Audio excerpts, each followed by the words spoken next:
Today's guest is Ben Tobin. He is a tech career coach at Ben Tobin Coaching, and he's formerly was somebody who worked at Amazon as a software development manager, and has had a career in tech, and we'll talk a bit about that. But in the meantime, thanks for joining me today, Ben.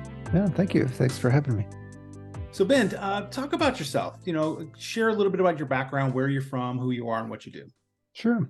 Yeah. Well, I was in the tech industry for about 20 years. I started out I went to school for computer science, University of Montana.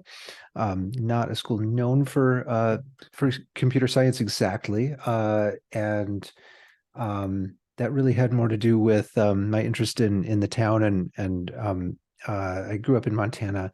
It was just far enough away from home to be about right for me.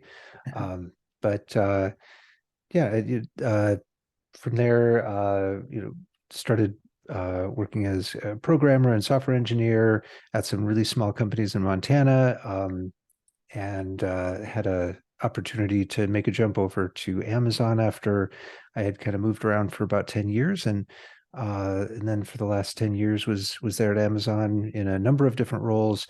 Started out in ops, then in software development, and then as a software engineering manager for several years. And then most recently decided to go into business for myself as a career coach, focusing on people in the tech industry, tech careers, and also people with ADHD. Oh, interesting. So rewinding the clock a little bit. Yeah. What made you choose computer science? It's I've kind of an interesting story about that. I don't feel like it was a choice I needed to make. I sort of always knew that I wanted to work with computers, and apparently people around me knew that even before I did.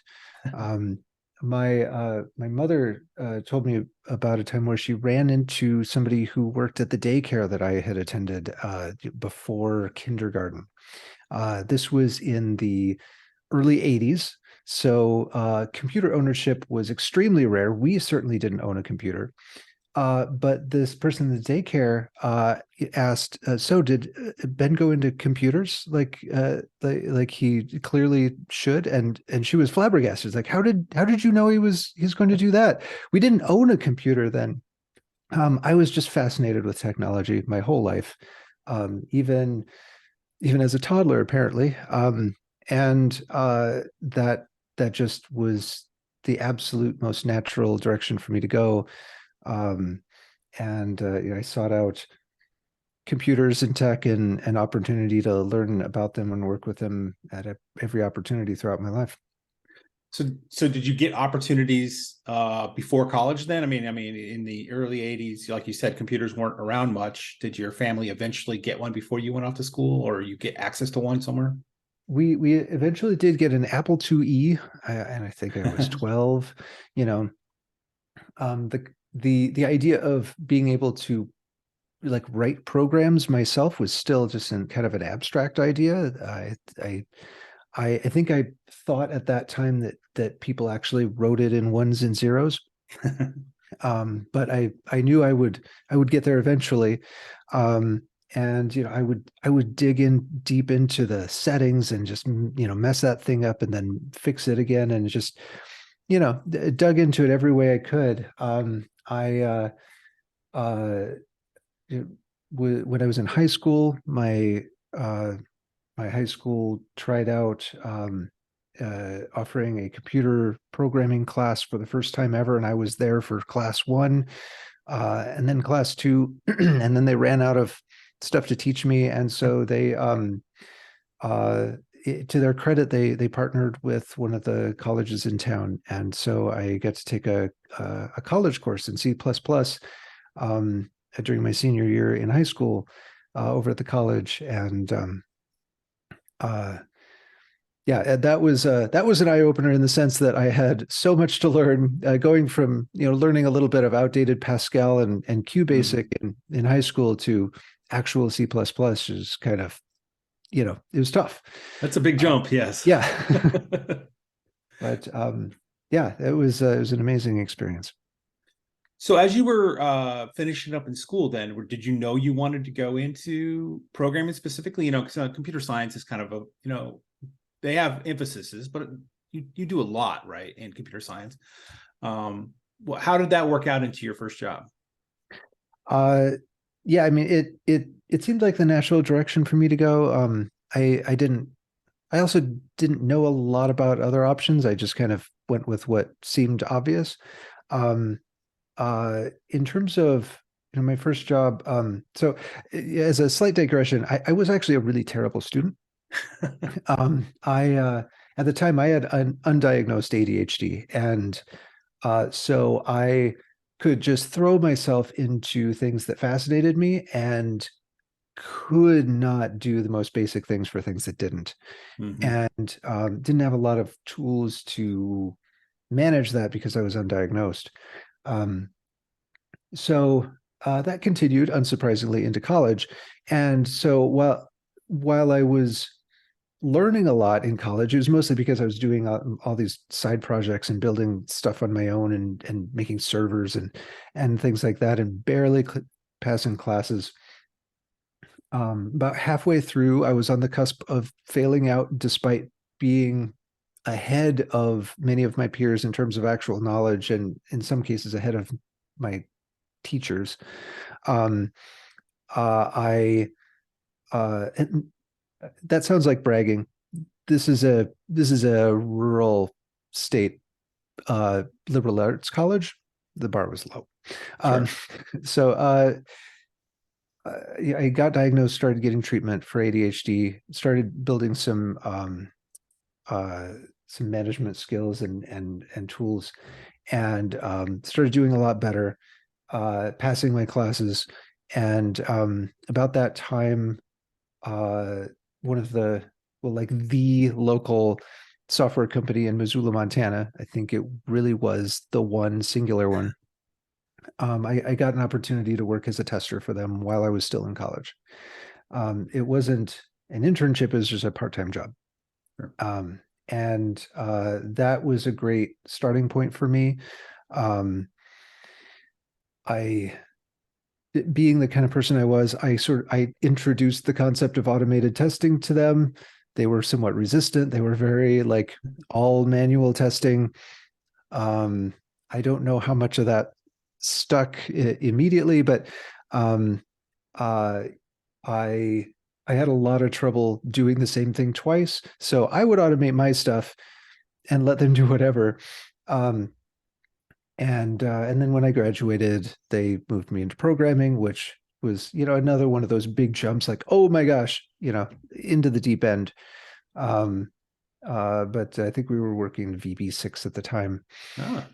and and FoxPro. I dug really deep into their print system that was built on FoxPro, and I remember discovering some.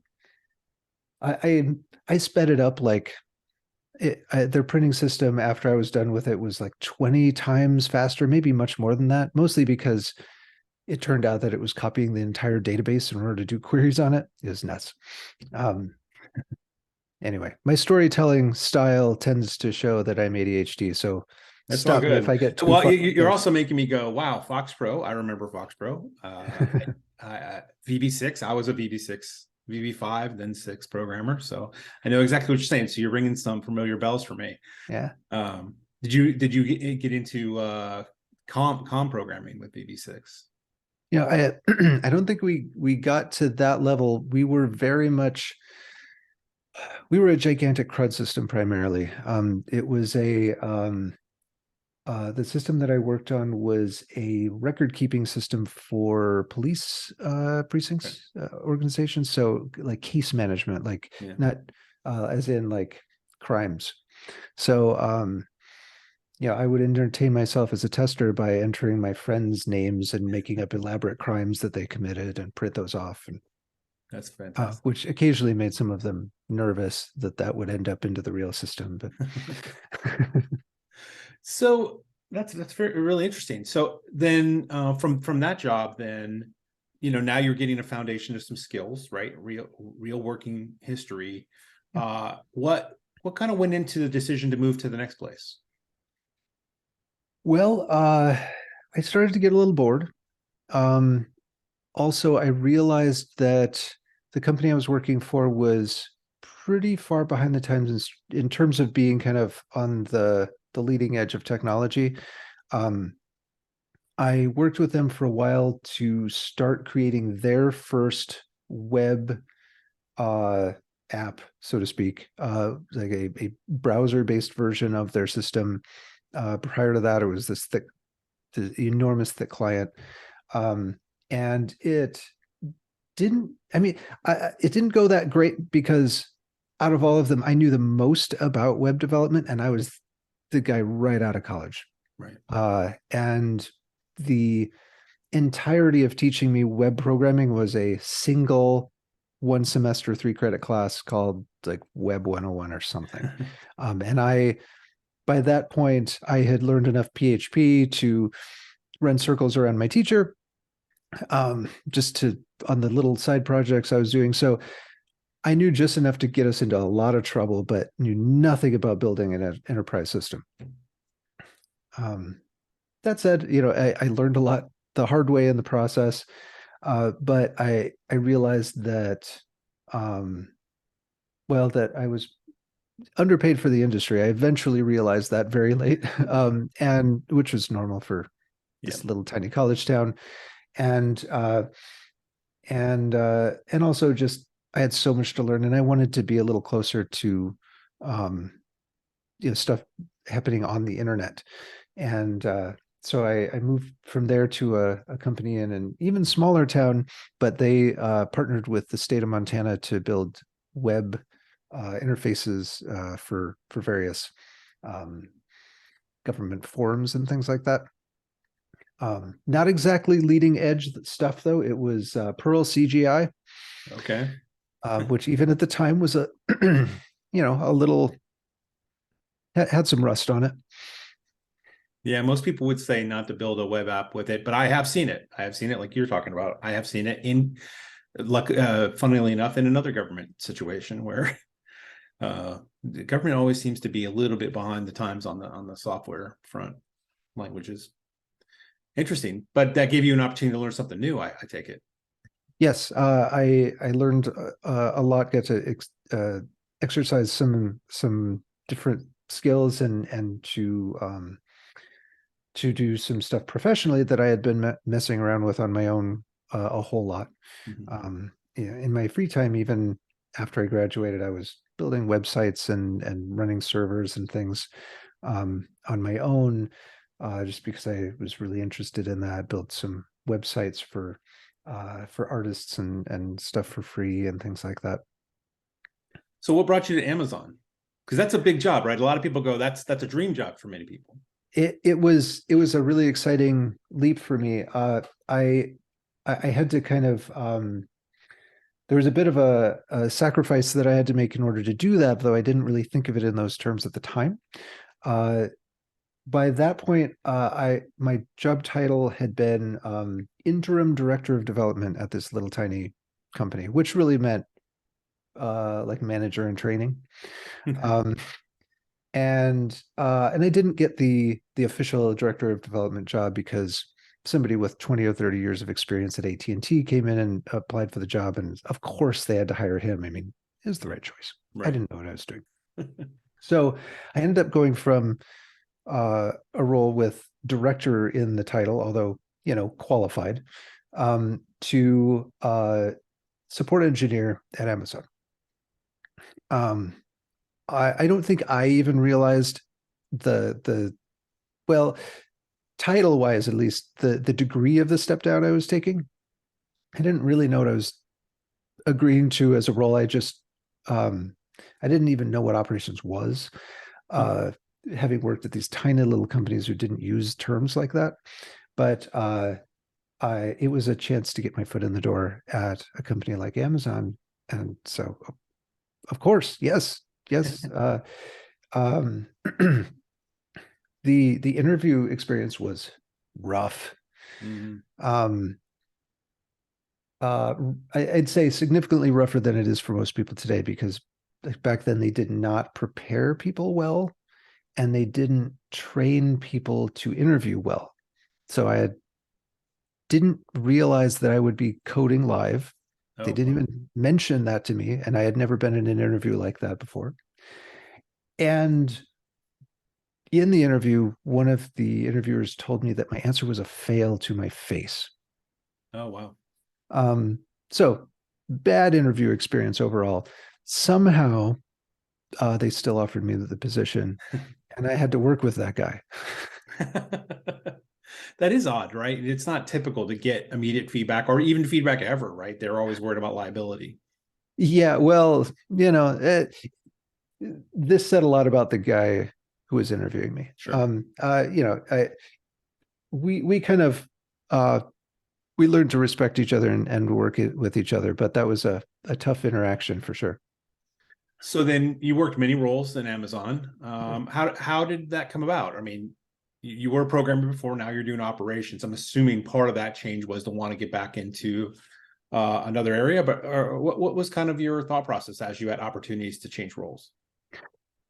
Well, I learned some things about myself in terms of what was important to me and what I valued. Some of it I didn't fully learn until it was behind me, but um, when I one thing I learned from working in operations is I actually really enjoyed a support position in the sense of enabling other smart people to do amazing things was as fulfilling to me as actually doing the building itself. Um, and especially in cases where I knew they would do a better job than me anyway, Mm-hmm. I was happy to clear the road for them. And so that was a good fit for me in operations. Um, I, I still enjoyed programming, which I did on the side. I had an Android app at the time, um, and some people found out about that about the time that a nearby manager shifted into a secret project within the company. Shortly after he dropped me a line and said, "I heard you do Android development. Are you interested in getting into an SDE role?" And the prior to that, I might have said I wasn't so sure, but a secret project at Amazon, yes, Yeah, right. yeah, if I can. That was another one of those leaps, though. I had done professional software development, but not at this level. Sure. And so the secret project was Amazon's Fire Phone, the ill-fated um, Fire Phone, and and I was working on. I got a chance to work on the settings team, and so I went.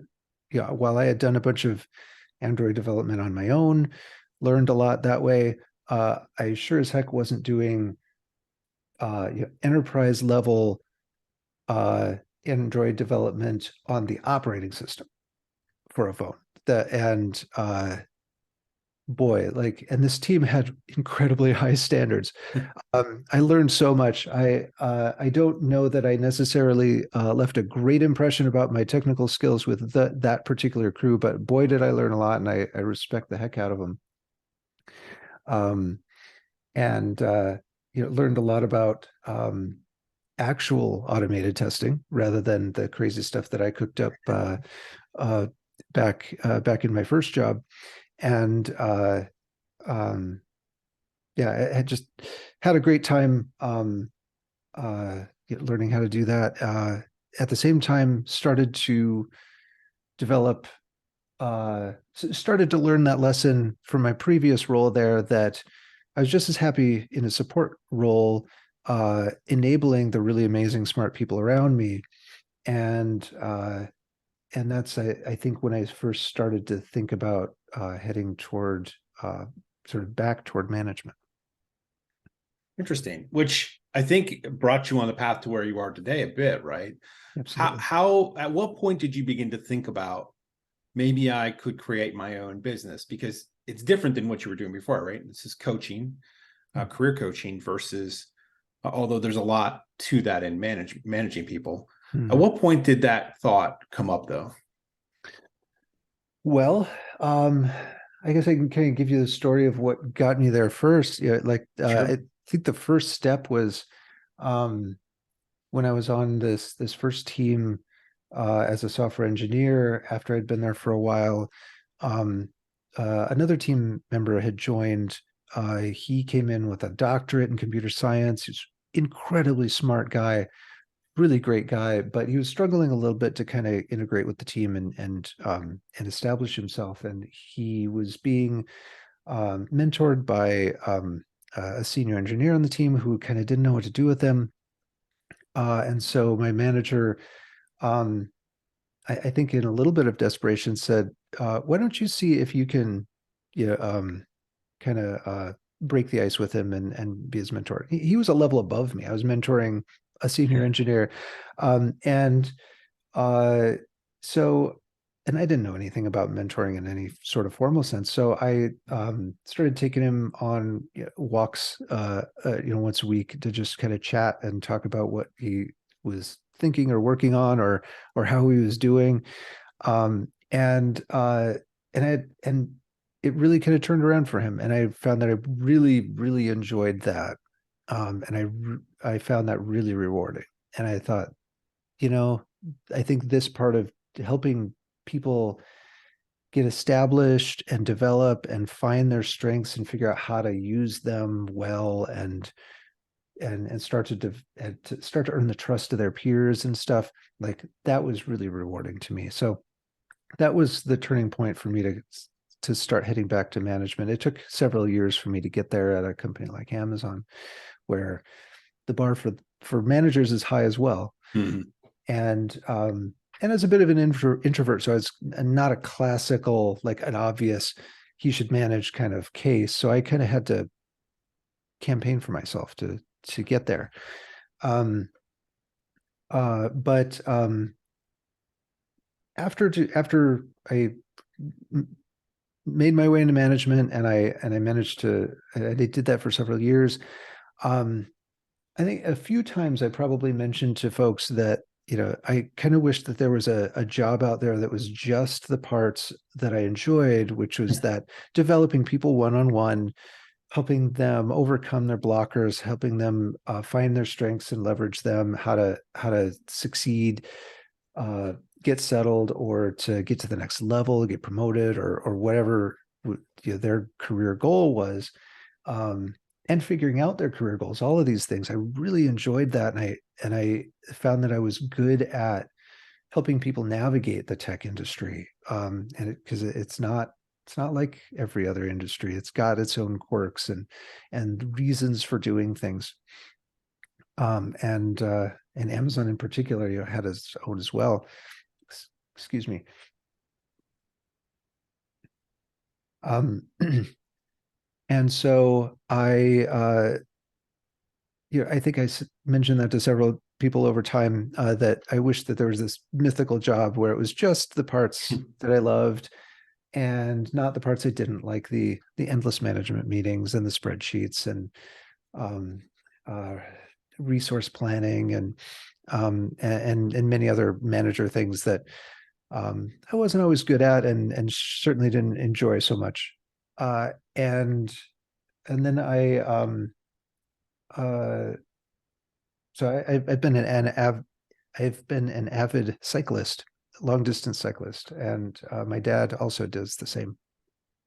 And he invited me to go on a ride down the western coast. Mhm. Um, and so the two of us rode for 21 days from my front door here in Seattle down to our turnaround point. Our stopping point was Eureka, California. Oh. That gave me a lot of time to think and talk to him. And I think I mentioned, the wish for this mythical job. And he, who is he's a therapist himself. He mentioned coaching as a profession, and it wasn't something that I was really aware of and on my radar. And the more I looked into it, the more I realized that that could be exactly that mythical job, that I could focus exclusively on helping people, um, grow and develop and achieve what they want to, and identify their strengths and learn to maximize those and get where they want to, and not have to do all that other stuff. So um, things came together really rapidly at that point. I enrolled in a course to start training on the kind of the core concepts of coaching in itself, as is defined by the International Coaching Federation. Um, a month into that, I quit my job. I already had paid clients at that point. The more I talked about this with people, the more people would say either that they knew somebody or that they wanted coaching, and um, and also this is a little of the ADHD in me. I'm kind of all in, or I can't be bothered. So Mhm. once I got a taste of it, I was like, no, I couldn't. Reached the point where I'm like, I'm not sure I can even keep doing my regular job. So I just decided that it was time to go in head first, and I haven't really looked back. Wow, that's pretty amazing. That's pretty awesome. Well, as you've gone through this journey, what's something you've seen in our industry that if we came to you, Ben, and said, Ben, you have the power to make a change, or maybe it's too big, maybe it's really large, and you just have the power to call our attention to it. That's something we need to consider. What might that look like for you? What something you've seen? Well, I wouldn't be the first to say it, but uh, I think a lot of how we interview and hire people is pretty broken. Mm-hmm. Some companies do it better than others. Uh, I think some aspect of testing people's skills will always be a necessity, but um, some companies have started leaning so heavily on things that are essentially leak code questions that it resulted in the creation of the site leak code, which Right. is a relatively new occurrence, um, and now people are putting intense focus on maximizing that in order to do well, which is not the same skill set as what you need to do well in the job. Mm-hmm. It started out as an attempt at a proxy to make sure that people knew how to code, but some companies lean way too heavily on it. I think any company that's using leak code hards, for example, is doing it wrong. Um, that and also, some companies are even asking tricky language specific, like trivia questions, things that you can like, if you were on the job, you just look it up. Right. So why do we care if this person happens to know it off the top of their head? That doesn't say anything about their ability to do well on the job, which is about problem solving. It's about unblocking yourself.